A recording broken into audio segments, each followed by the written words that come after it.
So we'll see how this starts for people. I know which card each of you is most specifically paired with. So we'll kind of go from there and see how this flows out. Because I don't know if it's going to be the same exact way that Chloe and Jamie's went, but we'll see. It's a fun experiment. I'm getting something right away about like strapping in. It looks like you're in a car. It feels like it's more like a race car, fast car. Putting that buckle in. It feels like it's one that's around the waist, not like a normal cross body one that you would see in a car, if this matters. But we're clicked in around the waist, like a big buckle. You know, the ones where like you pull it to tighten it, like what you would have like on a roller coaster or a plane ride, where like it kind of clicks in and then you pull the strap to make it tighter and then you lift it to. So hopefully you know what I'm talking about. Kind of looks like that. We're like wind blown, like because we're going so fast. It's almost like we were caught off guard. We weren't even really prepared to be going at this speed. So it kind of feels like, all right, I wanted to go on this ride. I wanted to go on this journey, but some of it's given me a little bit of a whiplash feeling because it is kind of a lot. So what am I? It almost feels like that we want to get off the ride because it's like, okay, whoa, this is a ton that is happening that I'm being confronted with.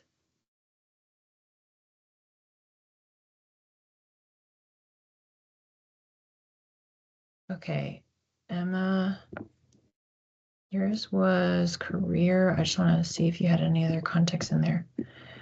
What career path should I take? Am I on the right path?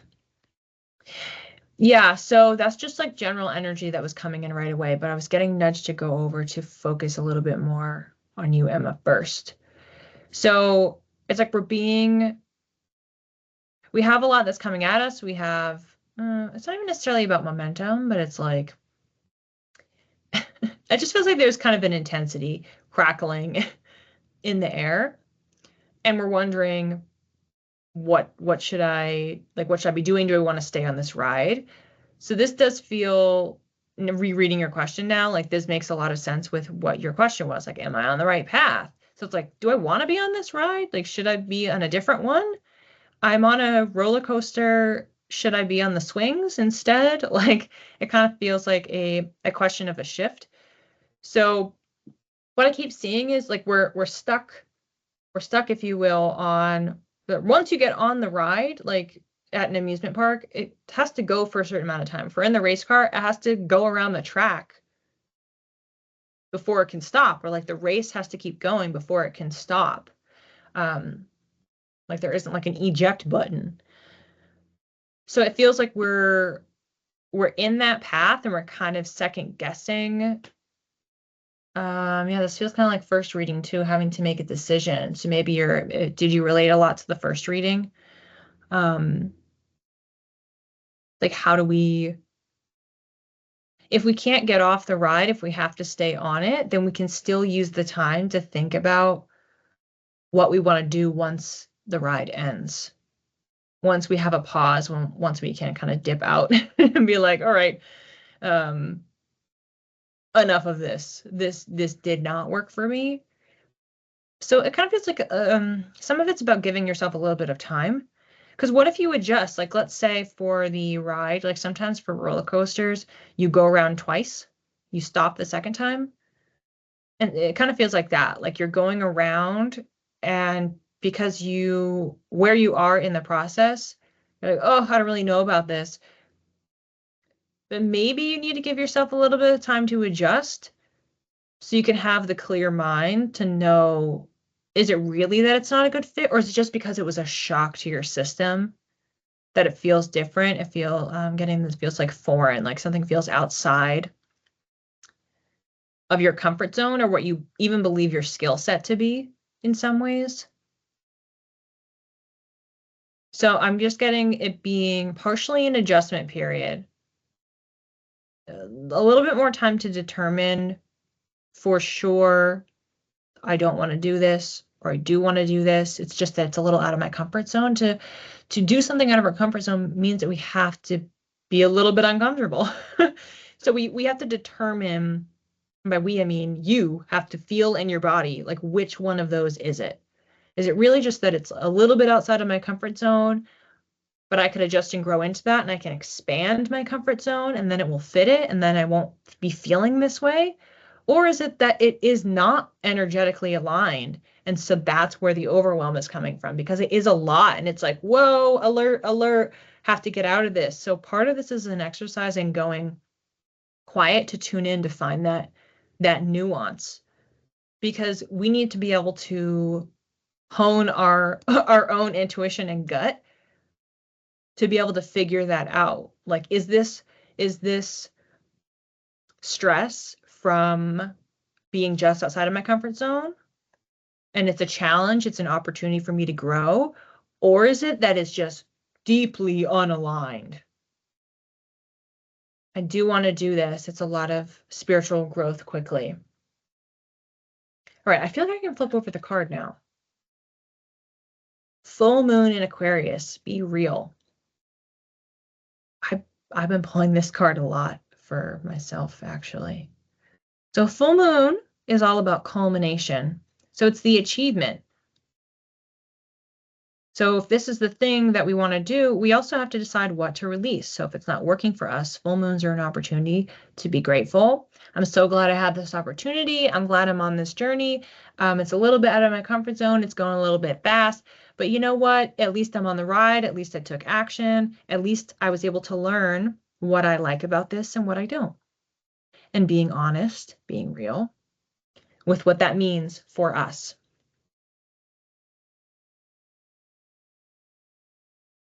And if we can get in touch with our authentic selves, we can make informed, strategic decisions. Aquarius, very strategic, cares about systems, but also the people within them. So how is this going to support change, innovation? And in this case, it's like a personal evolution. How can I push the boundaries? How can I push the boundaries of myself, aka my comfort zone? How can I stretch them? How can I reinvent? I'll point out the slight difference here. I was talking about transformation for Scorpio in Jerry's reading. That's like a full fundamental rebirth of the self, of the soul. And on the Aquarius side, because also that was this is full. So it's like the beginning of the journey. This is like we're going to start the journey. And this is like, okay, we have things we've achieved. So now what do we need to let go of? What have we learned from what we've now achieved? And the innovation isn't coming from a fundamental soul rebirth necessarily. It's about the systems. It's about the connection. It is about, work smarter, not harder. It's like, how do we really think about holistically what's happening, what we're doing, and in a strategic way, what's systematically not working. Need to lose the fear. Okay, I'm getting I can bring DeeDee in on this. DeeDee, we were talking about health. Wasn't there something for DeeDee about? Yes, not succumbing to the fear. Okay, I knew it. I was like, wait, this is like ringing a bell. There's something about DeeDee in this. Perfect. All right. Okay. So Emma, you're not completely gone here, but I'm just getting to pivot on this exact note to talk to DeeDee. So for DeeDee, it was dealing with health stuff, trying to stay focused and not succumbing to the fear. I feel like I'm experiencing a dark night of the soul. Whoo. Yeah. Yeah, exactly. Okay, so let's get a little more insight. Okay, so I'm getting brought back to reading number 2. And that was when we were talking about appointments for fun, because I keep getting appointments. So I don't know what your schedule is for your health issues, if it requires a lot of appointments or medications or things that you have to do that are timed. But I'm getting brought back to that second reading for the week ahead around prioritizing fun because of what it does for your nervous system. So when you schedule an appointment for yourself, with yourself, to play, to be creative, to, be physical, get out there, whatever it is, to have that release, that has a really big ripple effect on our well-being how we operate, how we make decisions. So I'm getting brought back to that a little bit as just being a supportive tool for you. If it's not something that you currently have in your repertoire, this week, it's in the energy, a great time to consider doing a little bit of that. Joy and laughter is a balm for suffering. That's how it's coming in. If that's kind of how you're feeling about this dark night of the soul, it's just like, oh, this is so draining, it's so exhausting, it's stressful, it feels like it's never ending, there's no light. Guess what? How do we light the way? We turn a light on within ourselves, and that light is joy, love, compassion. And we can always flip that switch and always turn that on at any point, and then be able to find our way through the dark. So it feels to me like that is an important stepping stone, an important tool in your tool belt that you can apply to any situation. Now, if we get back more to this fear piece. So we know that we have the ability to create a light within the dark, and that we can use that to navigate, to feel our way around. It doesn't mean, oh, well, the door is like 3 feet away, so I'll be able to just exit. I'll be out of my dark night of the soul. Sweet. It may be that we're winding through different hallways, we're checking different rooms, we're finding things as we go into each place, and it takes a little time before we can actually get to that door to exit. And that's part of the point. That's how that's coming in.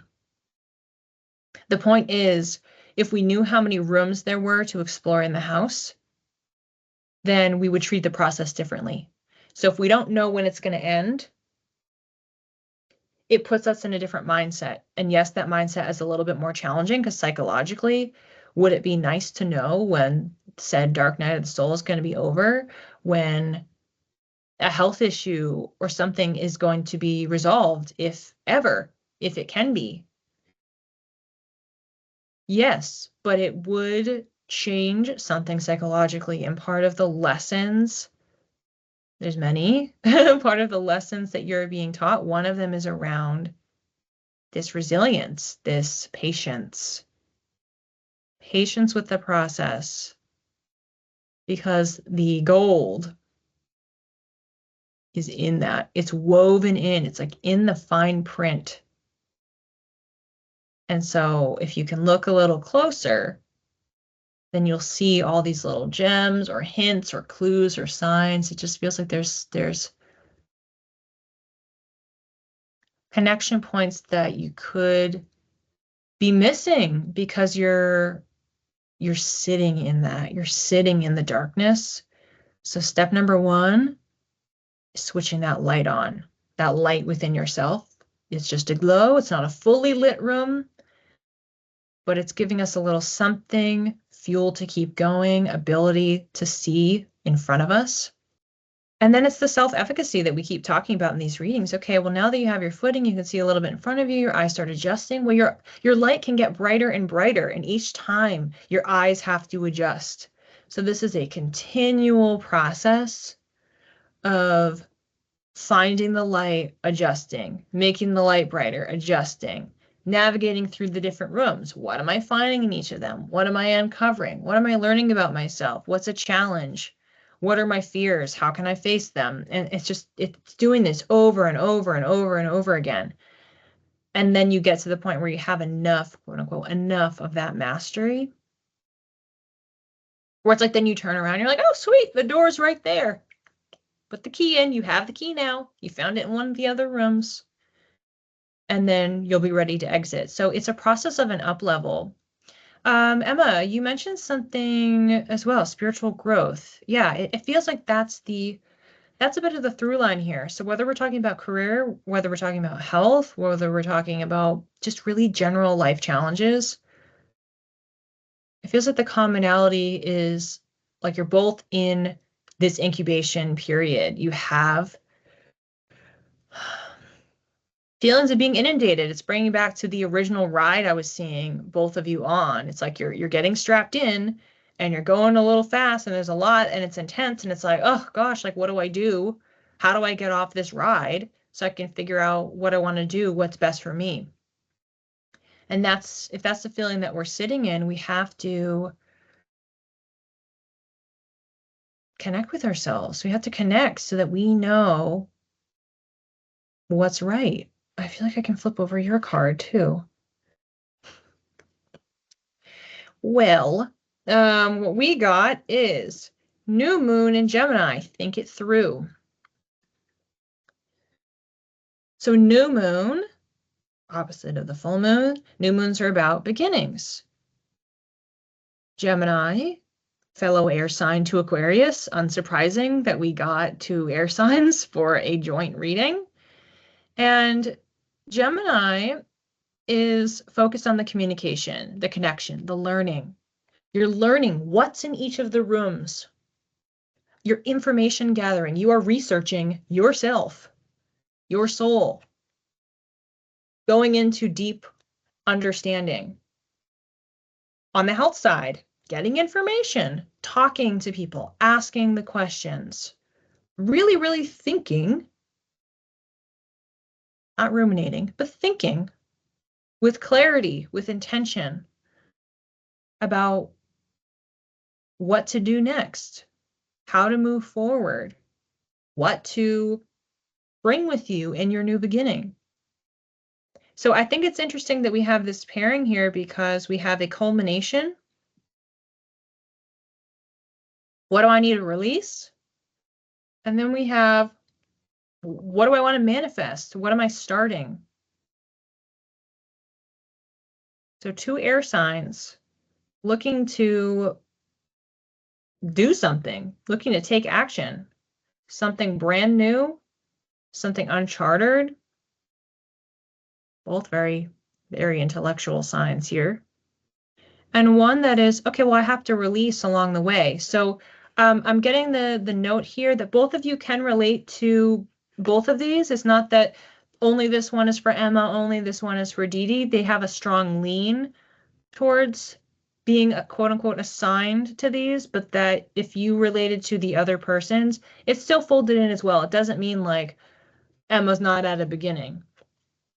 It's just if slightly more the focus is on the release piece, and for DeeDee, it's a little bit more about like we're starting an adventure here. It feels like, oh, I'm stuck, quote unquote, I'm stuck in a dark night of the soul. Starting a new chapter. And it is dark because it's a new moon. There's not a lot of light. So we have to be our own light. We have to turn that light on. Being able to unbuckle, finally. That's being paired with what I was explaining to DeeDee before about like, oh, great, like now you have the key and you can open the door and you can exit. So they're the same. It's whatever this metaphor is of being able to get out of that seat, get out of that basically haunted house that it feels like you're in for both of them. There is an exit route, and the exit route comes when you have mastered what you are supposed to learn. When you have really achieved that up level. And that up level is stemming from connecting to yourself, aligning your actions with your values, aligning your thoughts with your values. I mentioned working through what we had for this week's readings, the decisions. So your decisions are informed by your values, by your sense of self, by the information that you've gathered, and using that light within you, connecting to play, connecting to your sense of self, your inner child. That's part of you as well. I'm seeing like getting really wide-eyed again, being filled with a sense of wonder.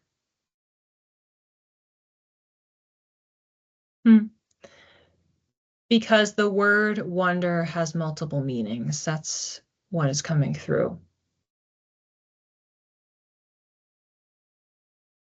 It feels like that's like a shorthand mantra that we're getting. And inherently in wondering, like if you wonder, it's almost like you could be pondering, like, I wonder if blah, blah, blah. That's the thinking it through. And then the wonder in the sense of something that feels a little bit more mystical, a little bit more magical, spiritual. Not even what does this mean, but like what is this? How can it be? What else can there be? That's the innovating piece. Imagining something, seeing something, wondering of something that you can't see with your eyes, that doesn't exist yet. So if either of you use mantras, I'm getting that could be one that you could fold in. Either as simple as I wonder, or just using a mantra, you can come up with one for yourself as well that just uses the word wonder in it. Because it has multiple meanings, there's an emphasis on there being multiple meanings, and there's two of you, and you're needing them in like pointed in slightly different directions, that it could be a nice exercise, especially on the spiritual journey, to craft your own that has that woven in as the intention.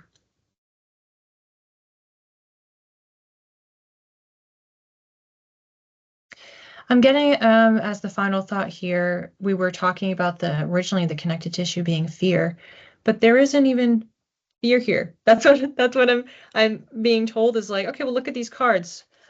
There's nothing about these that is being afraid. It's like we don't have to be afraid here.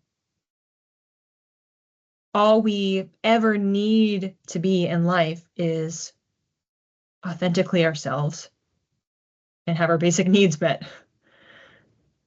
That's it. We need the sustenance to keep us alive. We need connection. Air signs love connection. We need each other. We need community. We need people to talk it through with, think it through with. And we need the clarity of mind to tune out the noise so that we can be ourselves. And we can honor our authenticity. We can make choices that align with them, that will help us to level up even faster. The more that we lean in to ourselves and who we are, the more that we can fast track. I feel like I've been wondering if I am capable. Yeah, listen to Bev.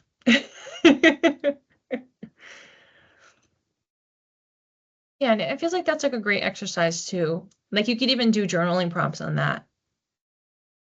Like, I wonder if this were to happen, blank. Like it's a way to even face the fears, to write them out, to diffuse them. Because the encouragement here is we don't have to be afraid if we have the tools, if we can be self-reliant, if we can have our community, if we can get the information that's necessary to make our choices, to be able to turn our own light on, to light our own way. Like we don't have to be scared of the dark if at any point we can turn a light on. That's really a powerful thing to think about. And you both have the ability to do that. It is believing that you can and knowing that you can and then doing it. And then you do it and then you're like, oh my gosh, I totally can. And then you can do it again and again and again.